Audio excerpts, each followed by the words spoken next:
Alright. Welcome back everyone. Dito sa latest episode ng Deep Dive. As promised, kasama natin yet another legal luminary. Just the other day, kasama po natin si Attorney Conti kung saan pinag-usapan natin yung interim release or potential interim release ni Digong because from our sources, I don't know what you're hearing, Justice Carpio, but from our sources, a certain Southern European country may be after all open to hosting Duterte. Obviously, we want to talk about also Sara Duterte, both the ombudsman aspect of this and also her filing for dismissal kanina lang of the trial, impeachment trial. So, pag-usapan natin this whole range of issues while we're also waiting for updates or developments kung tataas pa lalo yung presyo ng petrol kasi mukhang things are getting kind of crazy and worrying. Justice, before we go to Sara Duterte, can we talk about before we go to Duterte Youth, let's talk about Duterte Old. Have you heard something about the interim release issue? Because I heard baka daw may isang Southern European country na open eh. Again. I heard na baka there's a Southern European country na hindi pala totally fake news na baka may isang bansa sa Southern Europe daw na baka willing daw mag-host kay Digong for interim release. Have you heard anything about that on your Well, side? I know that there are two countries that usually host interim Mm, releases, Belgium and no, the Netherlands rather, and Argentina. Sila Argentina. palagi, yeah. Mm, Those are the two countries. So if ever, assuming that the court will grant interim release, it will be in the Netherlands because mm. it's andyan lang. It will not be too much of an inconvenience kasi pwede siya dalhin sa ICC anytime. Well, I'll disagree with you that it's not too much of inconvenience. The last time I checked, lahat ng mga kapitbahay dun sa detention area ay galit na galit. Pati kami mga journalists, gumaganon sila, tapos sinasara nila yung kortina. Yeah. I think if you're... Sige, I Justice. think compared to bringing him out of the country, it's really very impractical to bring him out of the country, out of Netherlands. And then every time there's a trial, he will have to be brought back. Yun nga, it's like 2 hours flight if it's Portugal or Spain or some Southern European country. No, I was thinking also about that. But I don't know if you're Netherlands, if you're any community who could be hosting it, ngayon pala magrereklamo kayo, please don't bring not in my backyard, 'di ba? Yung ganun, not in my backyard. Yun ang gagawin nila considering everything they have. But just to be clear, what are the risks if ever bigyan siya ng interim release or what could be the basis? Is it because he may have serious heart health conditions? Baka yun daw yung potential basis. Well, the most important thing is you can be granted interim relief if release if you are not a flight risk. Yun yung number one. Eh. Can you hold on? No? I think Yeah, yeah. I have a I think problem. ito na naman yung ano natin, yung Oo. copyright natin, Justice. Let me. Yeah, so, Justice, we were talking about this. Your sense is it has to be somewhere near para convenience-wise, hindi siya complicated and all. My sense is kawawa naman yung sino mag-host na ibang community dyan sa Netherlands, including yung mga Dutch. Kasi yung mga Dutch, very, ano sila, di ba? Very prim and proper and very, ay nila na maingay, basically. Yun lang. So, but good for cardboard, no? Yung mga tarpaulin, Yeah. cardboard. May museum na yata sila, Justice. No, but seriously speaking, Justice, what could be the risks if ever bigyan siya ng interim Well, release? Or actually, what conditions should be there na para hindi risky? yeah, the most important thing is you are not a flight risk. And in the past, the ICC granted interim release to those who voluntarily surrendered. Because if you voluntarily surrendered, you're not a flight risk.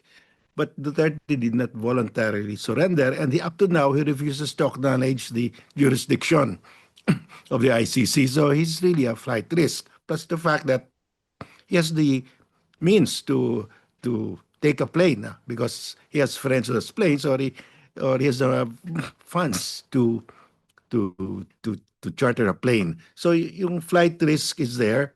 Second, he never recognized the jurisdiction of the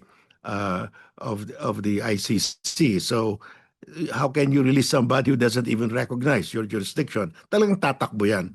Third, he is a danger to the witnesses and to victims, the families of the victims, because he he in fact won again as mayor, so he's still very active in politics. Second, he and also he stated under oath before the Senate and the House that he organized the Davao Death Squad. So, and he said, I am responsible for all the extrajudicial killings. He took full responsibility. And when he was president, he threatened to harm the ICC investigators who would come to the Philippines. So there's really no basis in granting interim uh, release. I think there's no uh, reasonable ground or any ground at all, valid reason to grant him that. So I think the victims, the families of victims will oppose it, and I hope the prosecution will also oppose it. Um, that's why maybe sinabi niya that he will not continue to commit crime. Yeah, I mean, and that's an admission of guilt. right. I mean, that was, I mean, maybe that was reassuring, no? Like, at least, transparently, siya, criminal or something siya. But you're right. And, okay, let's say justice nag-grant yung interim release. What conditions should be there? Make sure na hindi siya pwede mag-communicate with people who could, do crazy stuff. Yes, yeah, because Make sure na, yeah. he can always give instructions to his death squad, because the death squad is still there, no? So there's really no reason to grant him interim release. And then paano kung I mean, should the facility be protected? And paano kung dadagsaan ng mga followers niya, yung mga Cardboard Republic followers? Kasi I mean, love na love siya, 'di ba? Baka yung mga iba na pwede ma-implicate, paano kung pwede siyang unahin para lang hindi sila ma-implicate? I mean, there's also that aspect, 'di ba? From a security standpoint.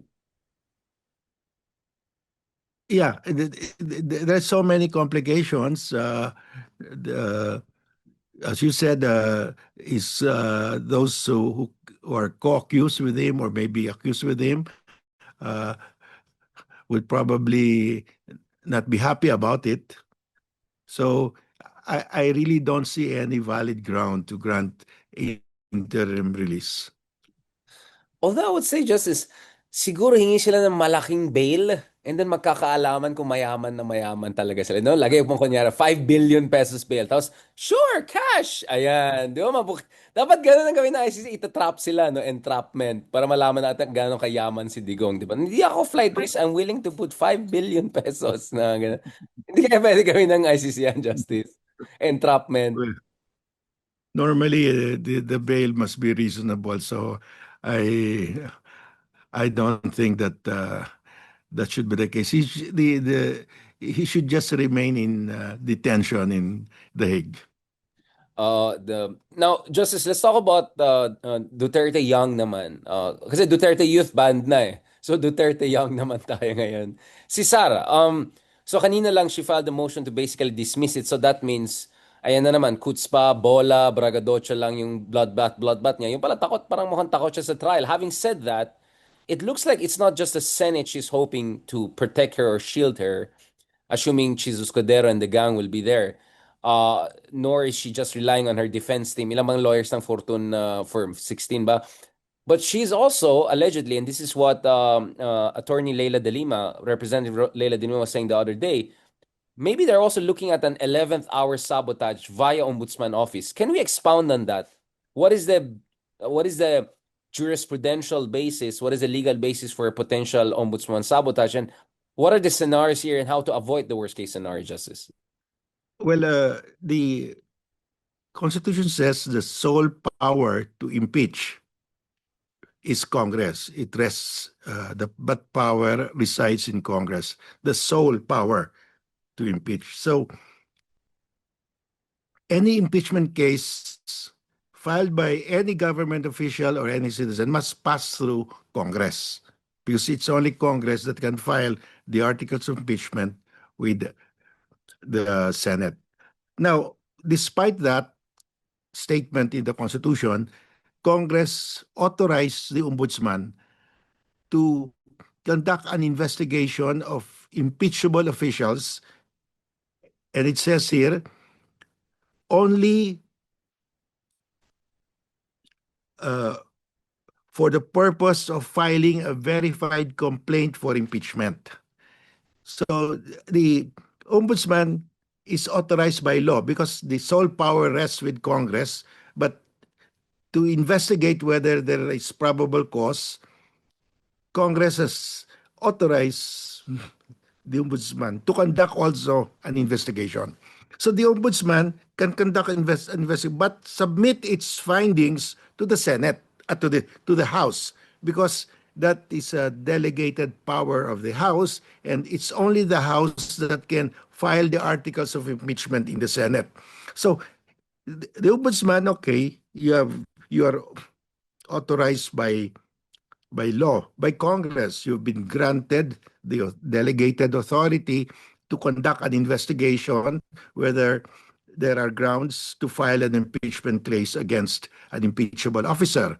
So if ombudsman now conducts an investigation, the results will be submitted to the House. Hindi diretso sa Senate eh. Now, having said that, the Congress gave that authority to the ombudsman, but with this exception. The office of the ombudsman may not conduct the necessary investigation if it believes that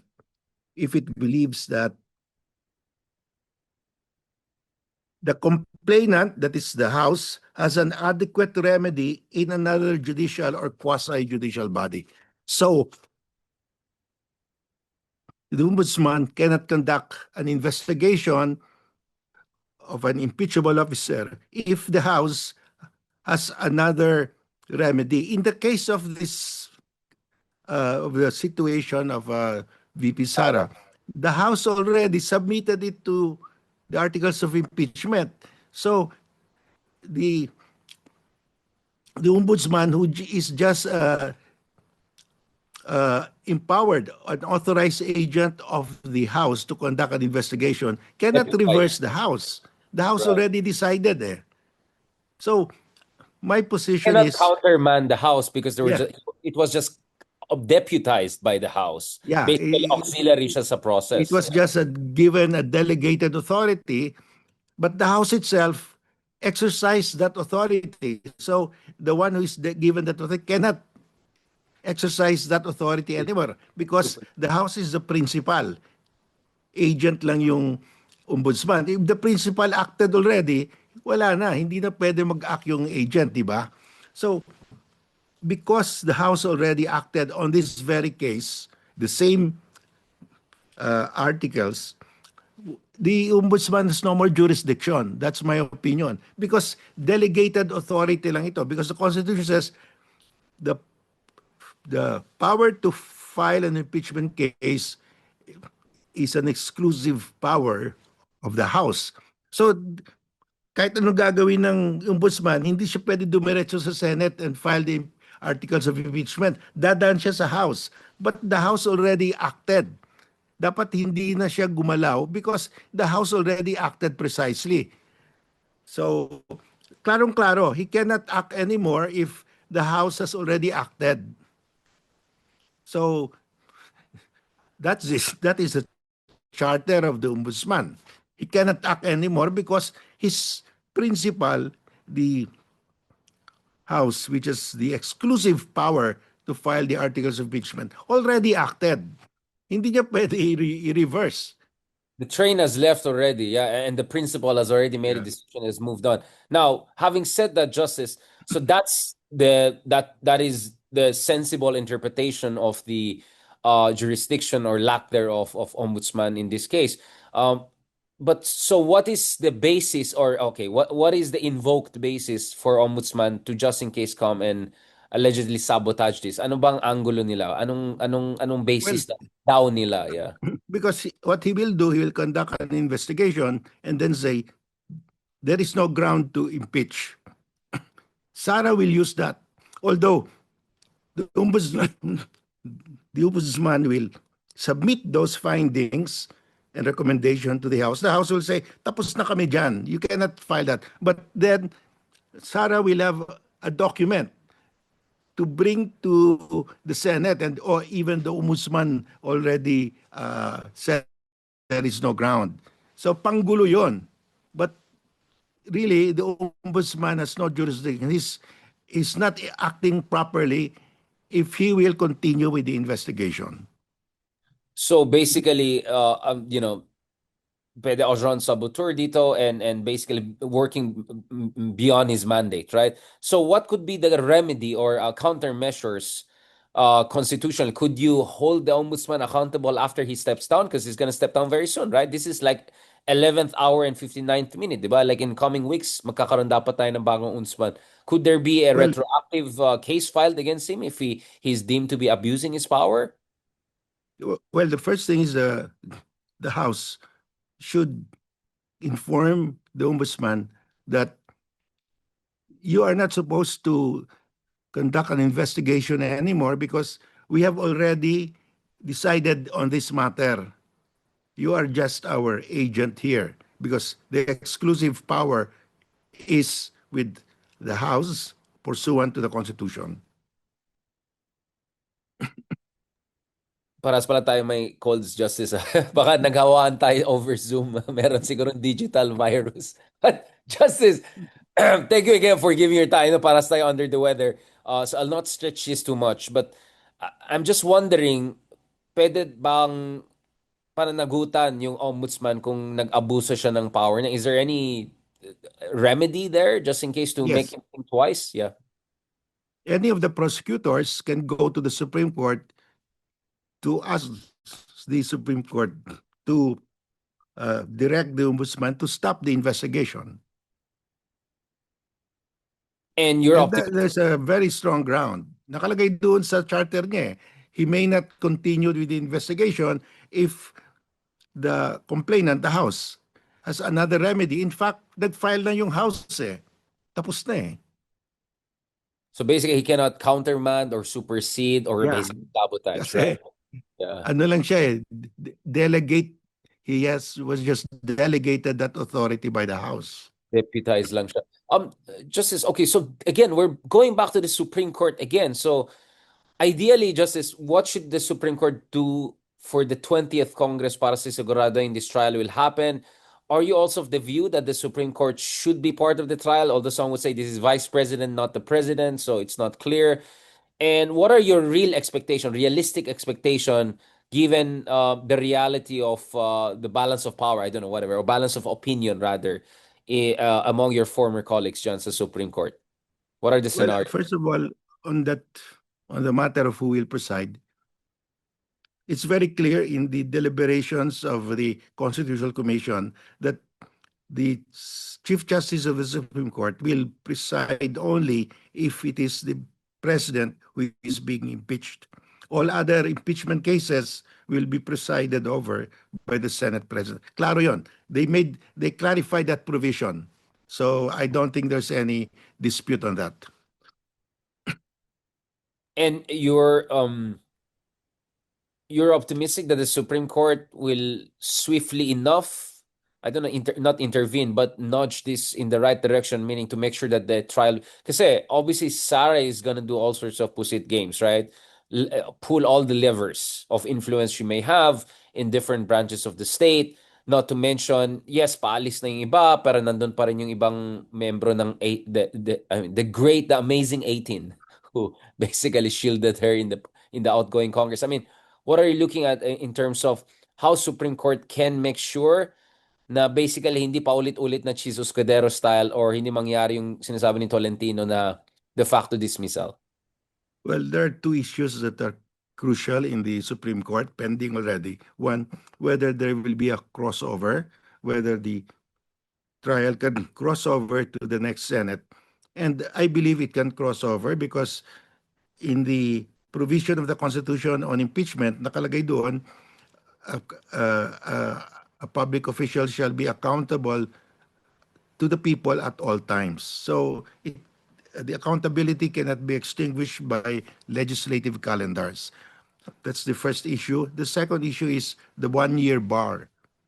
Because in the answer of Sarah now, she raised this vigorously that the 1 year bar has been breached. Now, the 1 year bar, per the previous decisions of the Supreme Court, starts when the plenary has referred, when once a plenary refers the articles, the impeachment complaint to the Committee on Justice. That has never happened with respect to the first three, because the Secretary General did not did not forward the impeachment complaints to the plenary, and the plenary was not able to refer it to the Committee on Justice. So if you count the 1 year period, the 1 year period has not run yet. So pwede pa humabol yung fourth uh, impeachment complaint that was signed by more than a third of the Oo nga pala, no? Yeah, there's... congressman.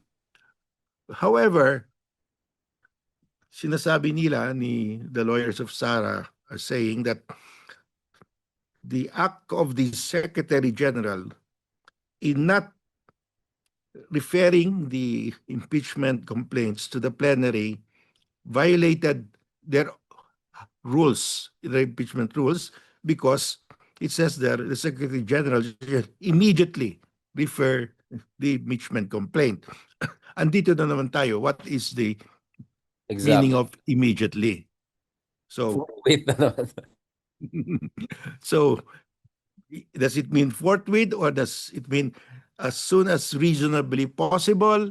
So, depende. But claro that the 1 year ban starts when the plenary refers the impeachment complaint to the Committee on Justice. That has not happened because the Secretary General has not forwarded the impeachment complaint to the plenary.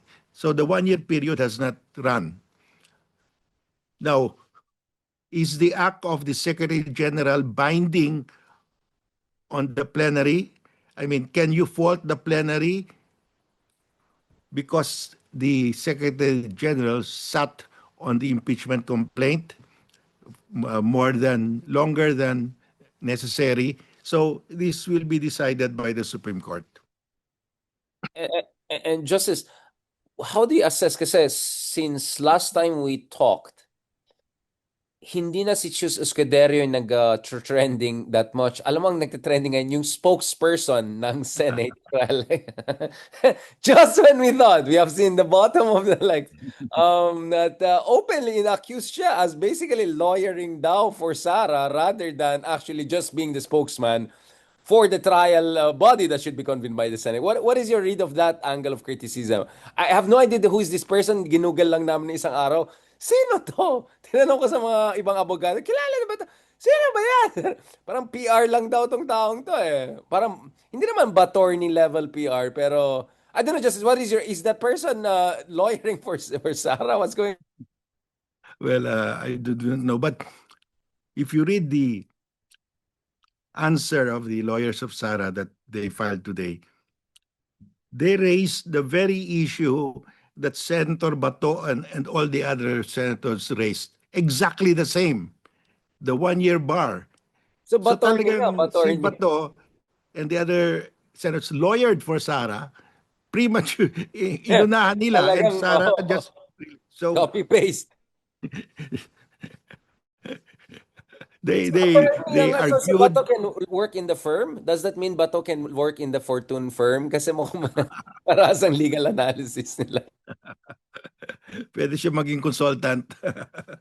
So, as I said, it should have been the lawyers of Sara who should have raised the 1 year bar. And they, in fact, raised it. They practically spent about 80% of their answer on this. Ito yung kanilang, this is their strongest argument. Kaya lang, pre-empt ni Bato. Sabi na Bato, ako na mag-argue. Parang, Justice, naalala mo yung yung hearing ni Bato noon with si ano ba yun, yung taga-PIDEA daw na bangag daw yung president, si Jonathan Morales. Naalala mo yan? And then, parang feeling mo scripted siya and then it got out of control yung nagtanong si Jinggoy, Mr. Chair, why should we trust this person? Sabi niya, basta ako, hindi ako convicted. Hindi katulad ng Butinas. Tapos yung mukha ni Bato, no, no, no, no, no, no, no. Hindi yun ang pinag-usapan na. Parang gano'n na, wow, Jonathan Morales. Parang, may pagkaganon sila, Justice, no? Hindi sila magaling mag-choreograph or mag-orchestrate ng mga... So basically, Batorni preempted the whole fortune for Marcos. The most important defense of Sara, preempt ni Bato. Buti Bato pa, hindi si Robin Hood Padilla kasi interesting din yung mga, sabi nga ni Robin Hood, I don't know kung napakinggan niyo Justice or natiisan niyo, sabi niya, wag natin sayangin yung ating talino sa initan to. Di ka na kaya, sabi ko, ayoko na, let's pause this. I don't want more of this. But Justice, how are you feeling about the incoming Congress? Because obviously Tito Soto is positioning already as basically he wants to coup out Escudero, right? Hindi naman coup out, but Lacson is positioning. But interestingly, Erwin Tulfo, medyo maingay din siya, no? He's coming in very strongly saying, hindi, dapat tuloy ang trial. And interestingly, sabi ni Erwin Tulfo, I don't know kung nagpaparinig siya, sabi niya, oh, magpapaturo ako sa mga veterano para hindi mukhang tanga. Di ba? Basically, sabi ni Erwin Tulfo. Was he making patama sa mga ibang kaibigan natin dyan? Well, I don't know. Kasi ano eh, hinaluan ng politics eh. So, labo-labo na eh. Damay-damay na. But are you slightly more optimistic about the next Senate president? You think there'll be change in lead? Again, this is very political. Wala pa si Ronald Llamas, so while he's not here, Justice. Ikaw, what is your gut feeling? Magkakaroon ng bagong Senate president?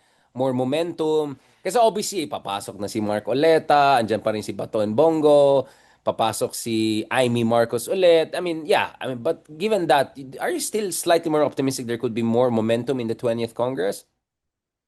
Well, because there will be a crossover and they cannot stop that, the trial will proceed. And nasa prosecutors na yan, if they can extract the evidence, yung ano, bank accounts, kasi that's another battleground. Kasi from the answer of Sarah today, sinabi nila, there was a gap in the service of Sarah. Kasi she became a private citizen 2012 to 2016 yata. So, hindi na pwede hingiin yung kanyang SALN. So, they're now anticipating that issue. Already, like alam nila medyo. Sabi ko, So, Justice, baka napanood talaga nila yung mga sinabi natin, kaya natakot sila, yayarin tayo dito. We're wargaming this for them for free, no? I mean, we're almost done, Justice. I know you need to rest, in fairness. Thank you so much, Justice, for sticking with us today. I just want to understand also the Article 5, right? Yung parang conspiracy to commit crime or something. Could there be an ICC relevant angle or adjacent angle? Kasi could the EJK allegations also come into the articles of impeachment? Not only her term as DepEd Secretary and VP, but also her alleged involvement per Bato-Bato and Las Cañas. Could that also come in the impeachment? Or this is strictly about what she has performed? Kasi parang hindi rin clear sa akin eh. Like, is this impeachment purely about her VP situation? Although that's Article 7 basically. But could it also extend to her alleged involvement in extrajudicial killings? Pwede bang i-extend ba doon? Or you don't think so? I have not read that portion carefully, no? So, I don't know how that Yun can nga, I come was in. surprised when I heard some folks saying that it could extend to that. Parang sabi ko, that's interesting. Yun nga, like a couple of, lawyers who are following this, we had on this show, they were actually saying, yeah, it's possible. But I wanted to also clear you with that. I mean, constitutionally speaking, the impeachment will be strictly about the term she served as VP, or it could go beyond that as basically a public service record. Diba? Yung parang Well, importante din yung parameters, diba? as I think as strictly as VP, because Yeah. when she was a mayor, she was not an impeachable officer. No, no. Ngayon lang siya naging impeachable officer. But the SALN would affect her present status also as VP if because that Mm, bank right. account, if she didn't include it in the present salin, that's a violation again. No? Yeah, So yeah. yeah, so that would be relevant, not for purposes of determining whether she reported correctly her assets. Yeah, definitely that one. And also yung all the resibo dun sa Miggy Mango and all of that, medyo delikado din yan if you look at it then. You don't put too much stock into her openly threatening to, yun yung pinaka-article 1, di ba? Basically to threaten to assassinate the You don't think that will be compelling enough as an article of impeachment Yeah, compared to retaliation? that is serious, very serious, especially for politicians. I mean, we should not be, nobody should openly threaten somebody like that. I mean, because that will lead to a spiral of violence after violence in our politics. So we should really stay out of those of that kind of rhetoric or that kind of st- of uh, uh, of statements. No. Right. Pinaka-last, Justice, sabi nga nung isang, hindi naman si Bator nito, yung isa, sabi niya, hindi naman makakain yung impeachment na yan. Justice, does it matter for there to be accountability on this issue? Because what we keep on hearing is that hindi naman makakain yan, focus muna tayo sa gut issues, or the usual thing you hear, ito, million lang, yung isa, billion. Although sabi ko, tingnan natin yung Salen, baka nga billion din. But why is this important? And if this trial is not conducted properly, meaning in accordance to our constitution, Justice, are we lurching towards a constitutional crisis or banana republic situation? Bakit to mahalaga? What are the stakes here, basically, Justice? And what should the citizens do to make sure we move in the right direction on this issue? Well, there is a specific provision in the Constitution on impeachment, and there are just a handful of public officials who are impeachable. But aside from being criminally liable, they are also subject to impeachment to remove them from office immediately without waiting for any judgment in a criminal case because uh, they betray the public trust. In other words, they're a danger. Their presence, their holding that office is against public interest. That's why there is this very unique uh, mechanism to remove them from office. Very unique because it's the House itself that impeaches, and it's the Senate that will conduct the trial. And it's very unique. These are just a handful of people. The Supreme Court justices, Vice President, President, and the Constitution officers, sila lang. So, because you know they are in the public eye, and they must set an example of good governance, of high moral conduct in public life, na public office. So it's very important. Well, I'm not sure. I mean, if binoto mo isang tao na sumapak ng fiscal ba yan or something, among other things, I think maybe iba yung standards na ating because I keep on hearing binoto siya ng tao, hayaan nyo na tapusin niya yung term niya, di ba? You keep on hearing that and parang na-realize ko hindi yata na-realize yung ibang mga kababayan natin na may accountability dapat tayo, na meron tayong saligang batas na hindi pwede na popularity contest lang or dahil lang binoto siya ng maraming tao pwede niyang gawin kahit anong gusto niya. So I think we have serious public education challenge, to put it that way. Oh, ihabol ko lang, Justice. Finally, si Sara Duterte, may statement pala siya sa West Philippine Sea. Pero sablay. Di ba may sinabi siya something like, oh, tignan mo yung giyera ngayon sa gitnang silangan, kaya dapat nasa gitna tayo, wag tayong mag-provoke. Yung gano'n na naman, di ba? Finally, parang may sinabi siya sa West Philippine Sea, pero medyo papiyaw na supply. Did you see that, Justice? Like, for the Yes, first time I ever, she saw said that. I something. read that. So sabi niya, we are friends with China and we are friends with the US, so we must stay in the middle, neutral. That's the independent foreign policy. That assumption is erroneous. First of all, China China is water cannoning our Coast Guard, our BIFAR vessels, and our fishermen.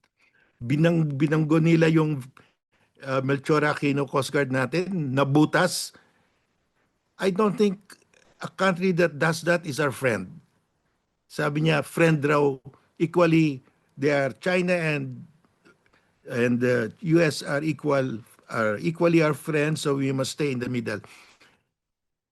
If you consider a state that rams your Coast Guard vessels, rams your fishing vessels, prevents your fishermen from fishing in Scarborough Shoal, a place that they have fished for hundreds of years, is that country your friend? When sinabi ni Sarah, panalo na tayo sa arbitration. But is the country that lost,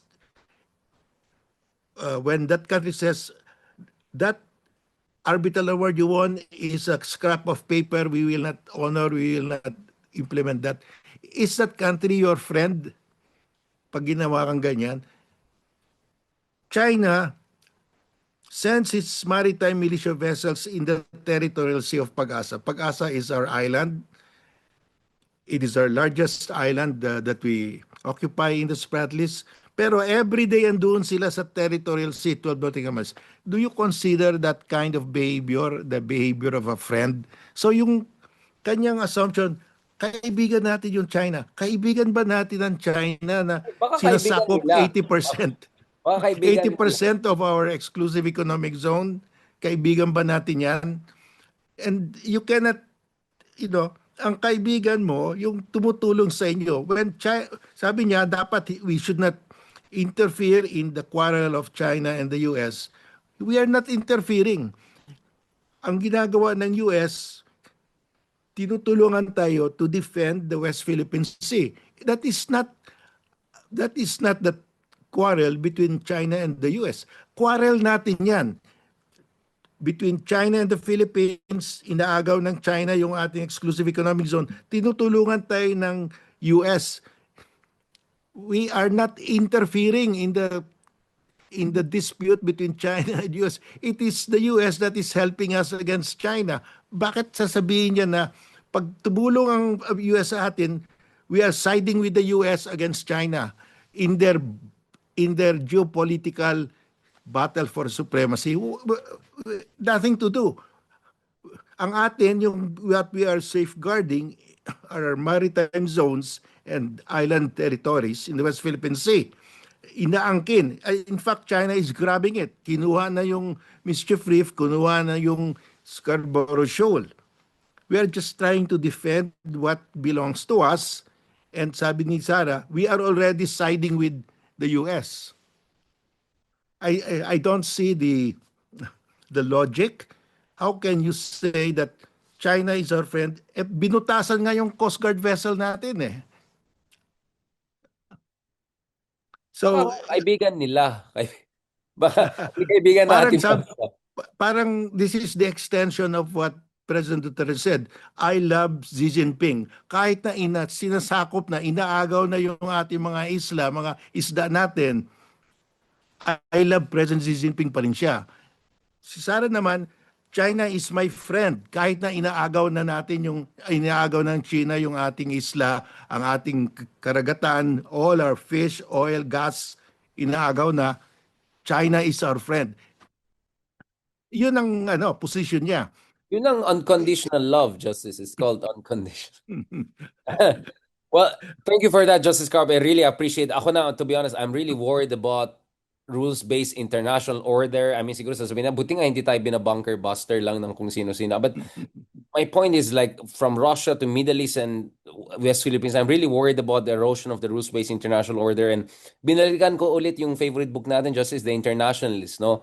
Na how since 1926, right? Or 23, sorry.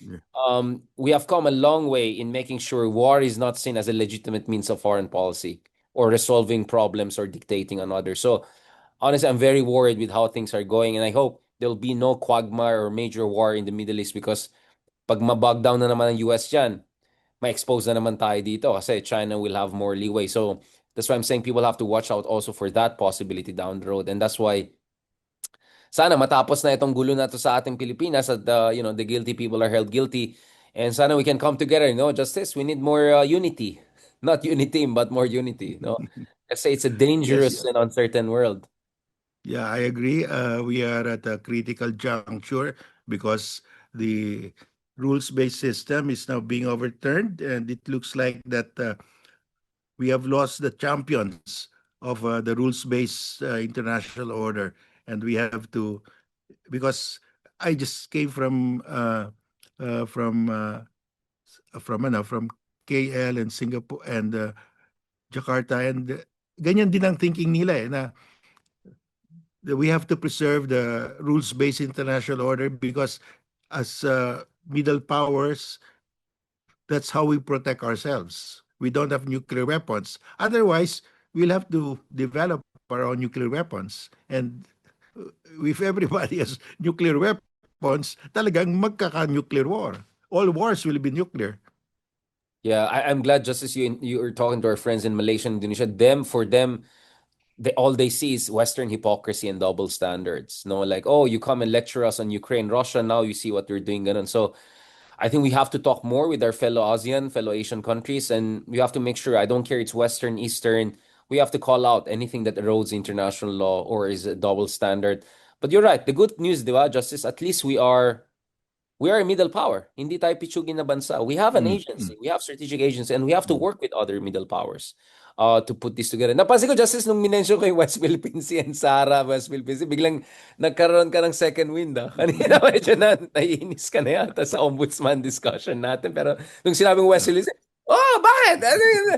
Sabi nga, si Sara gawin na lang Department of Tourism Secretary, no? Friends to all, enemy to none. Kasi kung tourism, dapat ganun ka, di ba? Chinese tourists, Russian tourists, American tourists.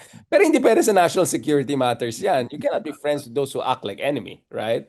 So that's why it's very important. I am for neutrality on certain issue, but principled neutrality, meaning in accordance to international law. Hindi lang neutrality based on opportunism. Ayoko rin yan. So I think that's why it's very important. Thank you so much, Justice Carpio. I know mukhang lahat tayo under the weather, pero dahil sa ating pagmamahal sa bansa, we always make this effort. Mabuhay ka, Justice Carpio, and hope to see you soon in person. Na-miss ka namin, Justice. God bless. Thank you, Magpahinga na Richard. po. Thank you to our Ah, viewers. mas maganda tong camera mo, Justice. Mas rosy cheek.